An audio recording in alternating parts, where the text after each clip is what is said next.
Okay, another tracer video.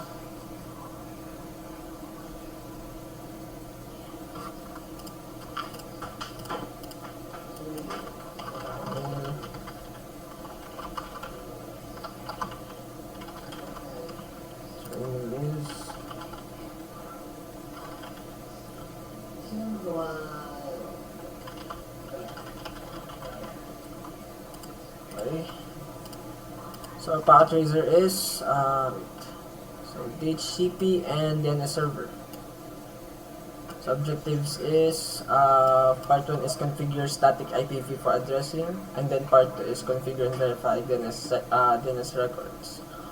Okay, background in this activity will configure and verify static IP addressing and DHCP addressing. So we'll then configure DNS server to map IP addresses to the website names. Okay, packet tracer only simulates the process for configuring these services. DHCP and DNS software packages each have their own unique installation and configuration instructions. So part 1 is configure IPv4 addressing. So step 1 is configure the inkjet printer with static IPv4 addressing. So the home office computers need to know the printer's IPv4 address to send information to it. So the printer therefore must use a static unchanging IPv4 address. Okay. So let's see, we have, where is the IP? Inkjet or laser? Sorry. Okay, so in the home router. Let's see. So click Inkjet and click Config tab, which displays the global settings. Statically assign the gateway address as 192.168.0.1. Okay. So gateway, okay, this is for IPv4 address. So it's static IP. So the gateway would be 192.168.0.1. And the DNS server, so there's the DNS server. Okay, I think it's on the remote network. 64.108.8.8. Okay. So click fast Ethernet 0 and statically assign the IP address as, okay, it's 192.168.0.2. Then the subnet host will be /24. Close the inkjet window. So configure the WRS to provide DHCP services. So click WRS and click the GUI tab and maximize the window. They already have the wireless GUI. Okay. So I used this wireless configuration. So I think I already did this on the CCNA1. Okay. So click U and maximize the window. Okay. Next is the basic setup Windows displays. By default, configure the following settings: the network setup section. Okay, so this one. So change the IP address to 192.168.0.1. Then the subnet mask to /24. Okay. 0.1. Then it should be subnet. Then enable the DHCP server. Okay. Then set the static DNS1 server 2. Where is our static? Okay, so 64, 100, 64, 108, and 8. Okay. So scroll down to the bottom and click save. And then you can close the this one. Okay. So request DHCP addressing for the home laptop. So the activity focuses on the home office. The clients that you will configure with DHCP are home laptop and tablet. Okay. So home laptop. Okay.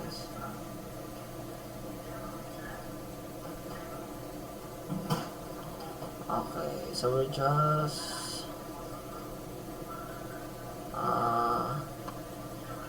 to set up the DHCP for home laptop and tablet. Okay, we now have the IP address, subnet, default, and then a server. And then for tablet also, so it's DHCP configured. So next, test of access to websites. So close the IP configuration and then click the web browser. So in the URL type box, 10.10.2 for the central server and then for branch server. Okay.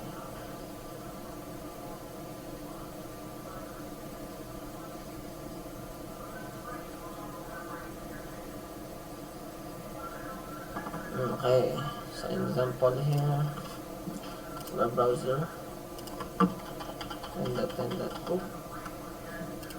So we access the central server N64 100 200.1 64.100.200.1. Now we will access it by its name, domain name, central server .pt.pk.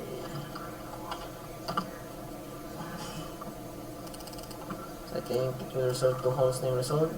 Okay. So obviously we will not also be accessing the branch server by its domain name. So we need to configure records on the DNS server. So configure the famous .dns.pk with records for central server and branch server. So typically DNS servers are registered with companies, but for the purpose of this activity, you control the famous DNS server on the internet. Okay, so new network displays. Wow.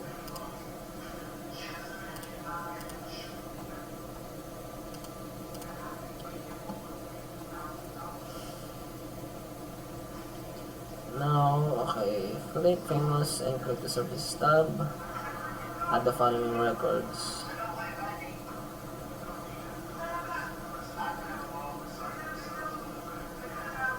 Resource record name. Let's see. What if we set the DNS for this?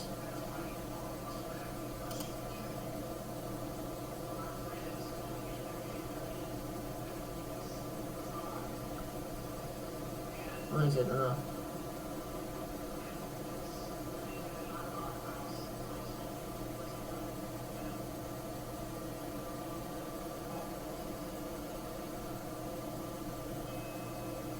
The DNS server. Okay, let's see. So the DNS server is 64.108.8. Okay, that is the. Okay, wait. Okay, that is the IP address of our DNS server. So, okay. This is our DNS server. Services DNS. Let's see. So, click the internet cloud. Okay, ito pa resource codes.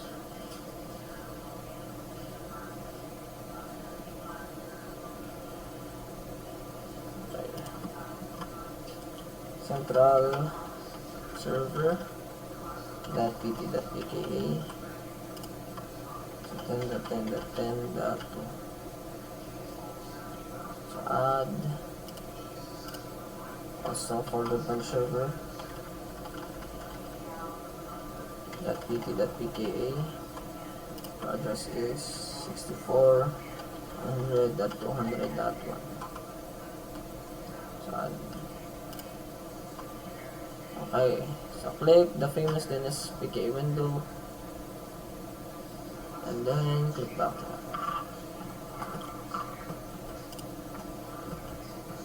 Okay, we'll provide the ability of client computers to use DNS. Okay, now that you have configured DNS records, home laptop and tablet should be able to access the website by using the names instead of the IP addresses. Check that DNS client is working properly and then verify access to the website. Okay, if the web browser is open,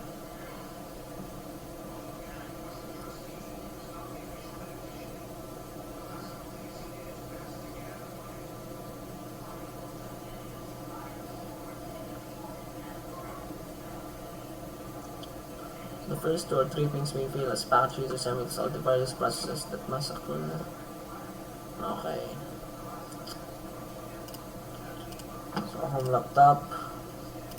So, first one is you type in our ipconfig all. So, we can check that our DHCP address, DNS server. Okay. Typing this, verify.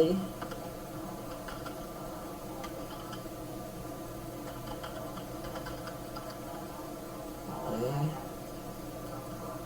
We also need to DNS lookup. Central server.pt.pk. Okay.